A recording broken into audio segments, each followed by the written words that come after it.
really memory lane for me. I was at Farnborough in September 1952,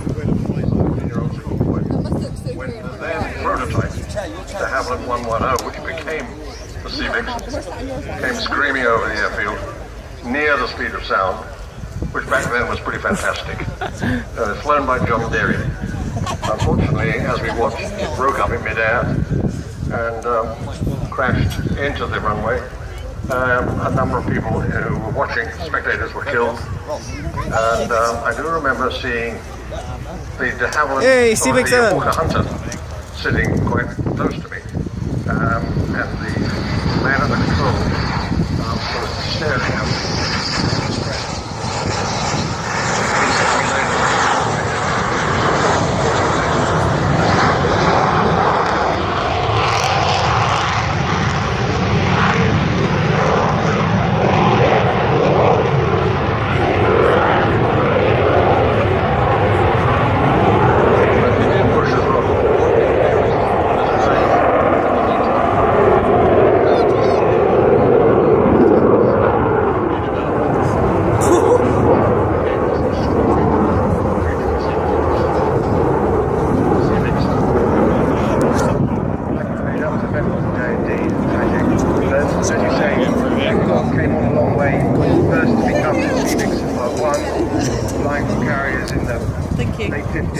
Early 60s, and then to the Mark II, which is this variant. She comes. And this particular aircraft, XB924, first flew in 1963.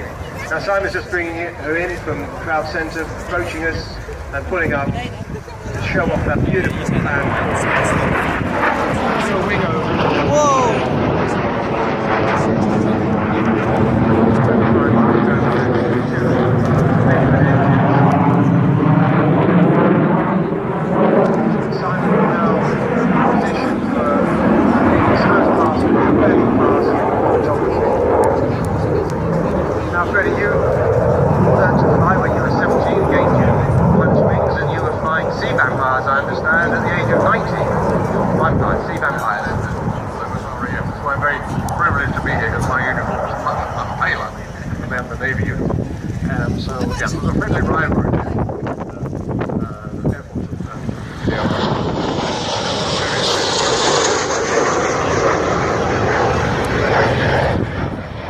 Well, as an ex-Commodore Joint Force Harrier, we're partners with the Air Force and will be for the F-35 in the future. And at the moment, Royal Navy has got F-18 pilots keeping their hand in at carrier operations when that starts. And of course, F-35, 3 F-35s are in the country. We'll be a partner in a couple of weeks' time to show off that fantastic new airplane.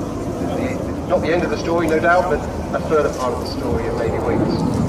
Oh, that's just Simon will be repositioning for a top class, again with the photography. And he's doing a great job with the weather.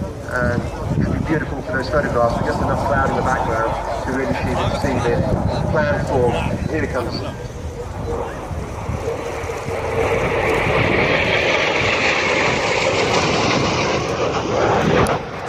you have any memorable experiences of flying the seafloor, the Vampire? Well, it was rather an odd aircraft because it was de Havilland and it was very small. In fact, it was the only jet we ever sent airborne that had no ejector seat. And so it was a sardonic remark made in the Air Force about the Vampire, which is you can fly in it or die in it. Because once, if you got into bad trouble, you could jettison the canopy, but you couldn't get out. The slipstream would shove the pilot back in. So he'd stay in, pinned in his seat until he hit the bottom. So it was so big.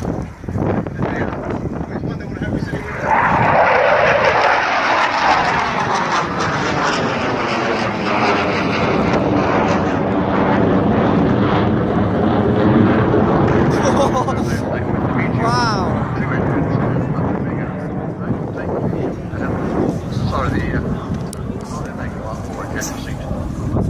That was impressive.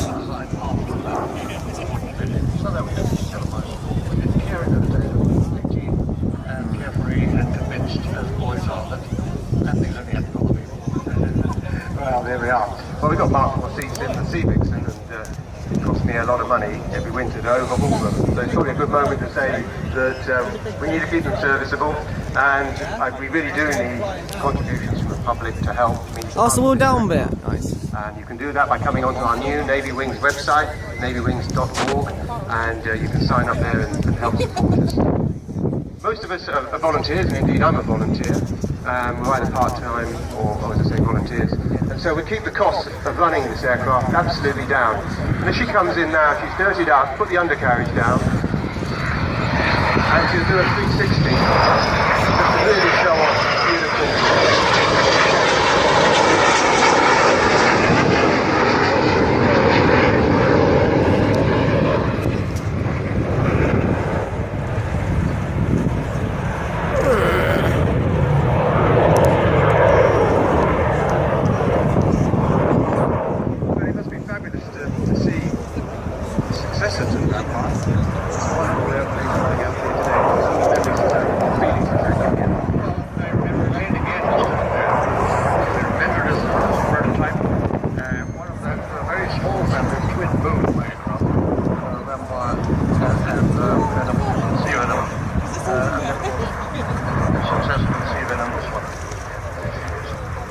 Of course, it was Sea Vampire that Winkle Brown did his first ever jet landing.